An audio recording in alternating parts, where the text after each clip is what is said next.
What's up, guys? Welcome to Daily Dose of Reddit. This is your host, Zach, and today's subreddit is r/TalesofNeckbeards. This story's called Prejudiced Neckbeard is Fired for Fraud. No one is sad or surprised. I work for a call center, though this didn't really take place on the phones, so I'm not sure it belongs in r/Tales from Call Centers, but it definitely fits here. I started working for this company late last year, after a very anxious job search. My previous employer got screwed by the company who contracted us, and we were given 2 weeks before my job disappeared. During those 2 weeks, my hours had been cut in half, and had I not found this job when I did, I would have been forced to rehome my cats and move in with my boyfriend, his dad, who is allergic to cats, and his dad's girlfriend, who made my evil ex-stepmother look tame. The latter two are both heavy smokers, to which I am sensitive, so this job was truly a godsend. Unfortunately, as I do not have a car, I had to pay for Lyft to get to and from work, which cost me way too much money. I was very fortunate to find a friend during training who was willing to give me rides home for only $5 a trip. After mentioning this to one of my drivers, they offered to drive me to work for the same amount. Enter the Neckbeard, who I will be shortening to Neckbeard. During my second week of training, I was talking to one of my friends from class, and Neckbeard overheard me mention my ride situation. Hey, if you need a ride home, I could take you. Really?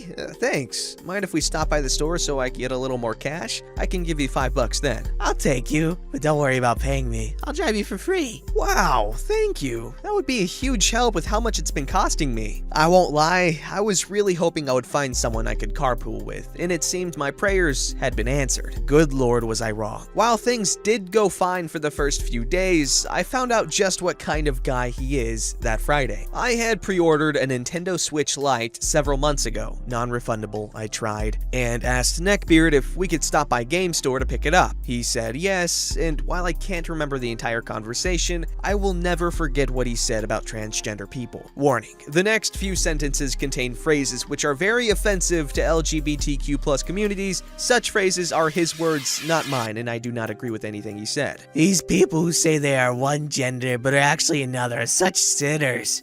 You know, those people don't choose to be that way. If they had the choice, it would be to feel comfortable in their own skin. Nonsense. If you're born with a schlong, then you are a man. They are ungodly, and they are going to hell. The Bible clearly states that it is not our place to judge others on that. It also says that God wants us to choose to follow Him, not force our beliefs on others. The Bible clearly states that they are sinners, and that God hates them. I stopped talking to him after that. I hate when ignorant, entitled Christians pick and choose which part of the Bible they want to follow to fit their own prejudices. I am a Christian as well, but I live by God's commandments, not the words written by imperfect people who are just as capable of being swayed by the devil as anyone else. God's message is one of love, and as such, I refuse to allow hatred into my life. I don't even wish for Trump to be harmed. Impeached, yes, but I will never wish for him to be killed. If God doesn't make mistakes, then isn't it entirely possible that he made these people this way on purpose too? He tests us every day, after all. My best friend is also gay, and he is the sweetest of cinnamon rolls. I love him like a little brother, and you do not want to see me when I'm protecting someone I care about. If you are transphobic because of your religion, chances are that you are homophobic as well. I refuse to believe that someone like him, who wouldn't even hurt a fly, will go anywhere other than heaven. I was so disgusted that I stopped talking to him completely at work. I did tell him that I wasn't going to talk to him anymore, but the only reason I gave him was that we had different morals, but not before another incident where he really pissed me off. I had made another friend at work who was able to give me free rides to work, but since he got there several hours before me, I had about 2 hours to kill in the break room before clocking in. I brought my new Switch Lite and was playing Pokken Tournament while waiting for the time. That's when he came in and just did not care that I had headphones on. He kept talking and talking and talking and just did not get the hint. I was glad that I could use my game as an excuse and turn the volume all the way up so I could pretend I couldn't hear him and was too focused on not dying. He eventually walked away in a huff, and afterwards I got advice on what to tell him. Whoo boy, did he not like that. Now, I'm a friendly person, so if I see someone walk into the room, I will instinctively smile at them. If it was him, I dropped my smile and looked away. Oh, are you finally gonna talk to me today? I ignored him. I found out one of my new coworkers was a staff member at our local local anime convention. And since we were already friends, we started hanging out in the break room. It didn't hurt that she also got rides from the same person, though our schedules were different. She told me that Neckbeard was a jerk to other people as well, and I found out he was also a misogynist. He would say gross things about women in the break room, but in such a way that you had to be paying attention to know just how gross they were. There was one girl who left our department because Neckbeard kept going over to her and giving her unsolicited hugs from behind. She already didn't like being touched, especially without consent, but what made it worse was that he would place his hands on her boobs when doing so. He had, of course, been reported, but since he brought in a lot of sales, there was nothing they wanted to do about it. I also heard from my friend that Neckbeard had been bragging about how he had essentially been committing fraud to get his numbers up. Basically, we make reservations in our department, and if someone needs more than 7, then you are supposed to transfer them to group sales. His way around this was to make 7 reservations for them and then transfer them. This was a secret to no one, but I guess our team leads couldn't do anything since they had not found any evidence to prove it yet. I eventually switched from sales to complaints, and I was glad that my new schedule did not coincide with him as much anymore. Unfortunately, I still had to see him, and he was still making those passive-aggressive remarks about how I refused to talk to him. One day, I was talking to a work friend on lunch, and Neckbeard inserted himself into our conversation. I tried to ignore him, but he kept butting in. I eventually walked away, and I heard him tell her, Yeah, she doesn't talk to me. I don't know what he said after that, but I was livid. I never gossiped about him with anyone who didn't already know what he was like. Even then, we never said his name, but people would be able to guess who he was right away. That said, there were still some people who didn't know what he was like, so for him to go around telling people that just makes me look like the bad guy. I finally had enough and told him exactly why I didn't talk to him. He of course retaliated by repeating all the transphobic nonsense from before, and I reported him. I couldn't report him before because he said those things off property, but this was the break room. Prejudice on work property was strictly forbidden, so I had the right to do so. A few days later, he was seen being walked out of the building by security. Apparently, they had finally found a call that proved he was committing fraud, but I can't help this sneaking suspicion that I helped at least a little. Update! After posting this, I heard from one of my coworkers that Neckbeard had threatened HR when asked about my report. So yes, my case had in fact been the straw that broke the camel's back, and him threatening HR with violence only added to the already dead camel. Why do people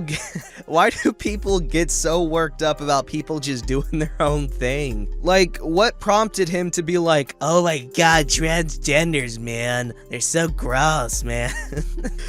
that's just so stupid. Like, why are you obsessing over people just living their life how they want? You don't even have to agree with it, okay? They're people. They're exercising their freedom to do as they please with themselves, because that is the American way. And if you want to infringe their rights to live as they wish to live, then you, sir, are a dirty communist bastard.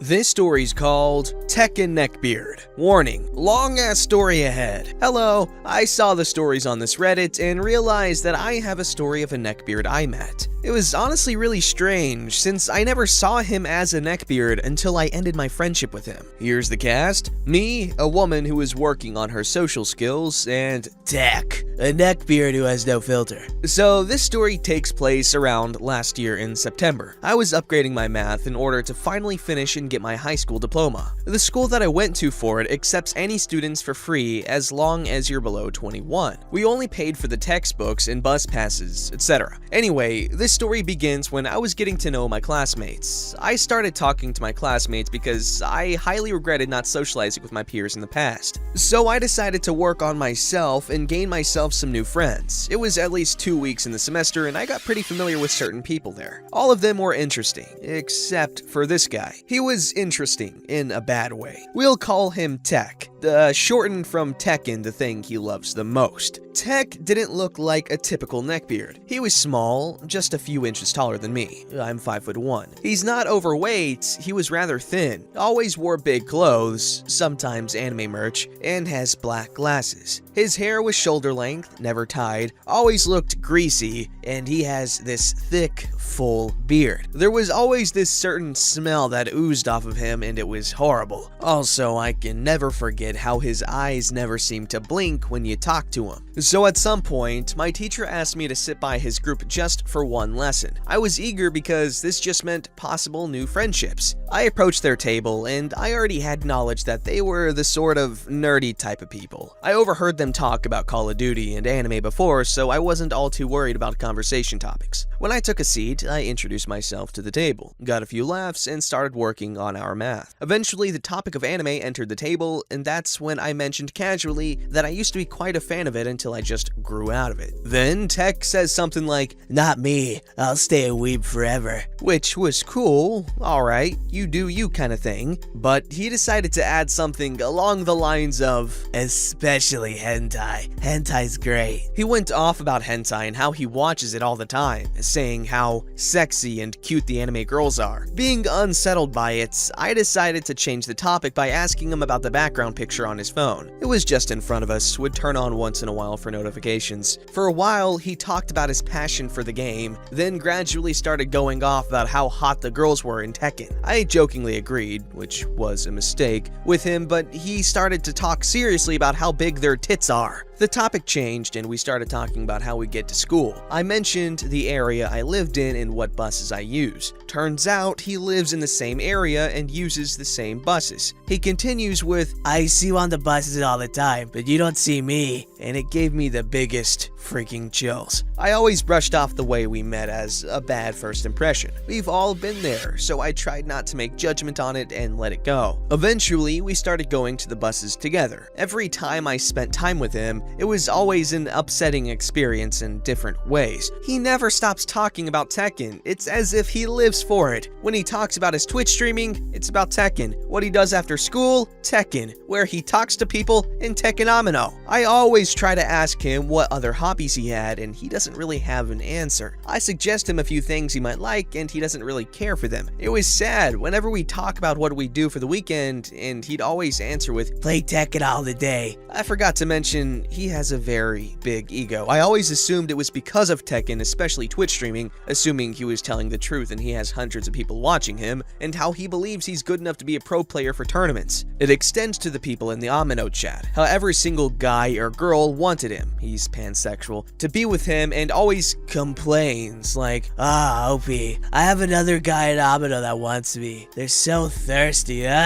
He'd also brag about how he watches hentai out loud in the hallways at some points, even when a teacher passes by. I'm not sure if this is true or not. He'd rank the teachers on a rate of which one he'd love, and the rest of my classmates and I were really disgusted. Hell, the guys in his math group also think he's weird and needs to tone it down. When I introduced him to a friend of mine, she works in a shop that's on our way to school, he immediately asked me if I could hook them up with him, which I proceeded to say no. When I said that, he assumed I was getting competitive when really that's a friend of mine and I don't feel comfortable doing that to her, especially with what he's shown me. One day in class, we started talking about dating and eventually talked about the LGBT bar. One of my friends mentioned that I should visit it and it's just underneath our school. That's where he chimes in to say, with confidence, I could probably get a twink. I have the moves. Everyone freaking lost their crap and refused to believe what he said. It eventually led to a bet to see if by the end of the week he gets a date to prove he has smooth moves. During the bet, I felt really bad because everyone kept comparing him to me and saying how he could never be like me. None of them really know how I started similar to him, having so many problems socializing, and I couldn't handle the fact that they think he can't improve himself when I've been through it myself. So I gave him advice whenever I could and told him to prove them wrong that he is better than they depict him to be. I told him I rooted for him and tried to encourage him every day. In the end, he always brushed my advice aside, saying, I know, over and over again. He ended up losing the bet and everyone expected it. Then, eventually, I had enough of him. It happened when we were going home together. At this point, I was used to his antics of nothing but Tekken, wanting to be with someone, wanting to have sex, etc. I haven't given up on trying to help him get out of it, but I was on the edge. We took the train home together to give him a new experience and to show him another way to get to school. After we left the train station and went on the bus, he started talking about making plans with the rest of our classmates. I didn't want to make plans with him. It's mean to say, but I felt really tired every time I hung out with him,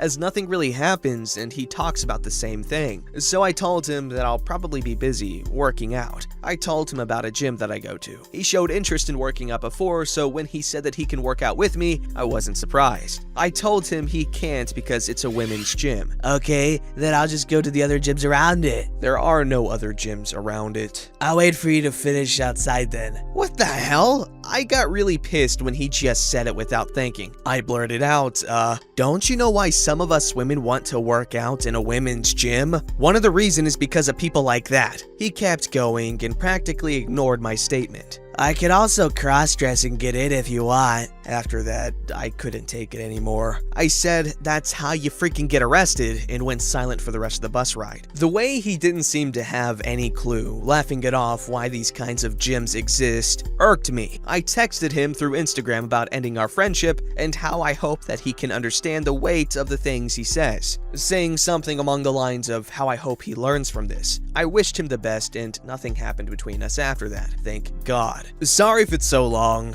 but I hope at least some of you enjoyed it. Okay, I really like this subreddit.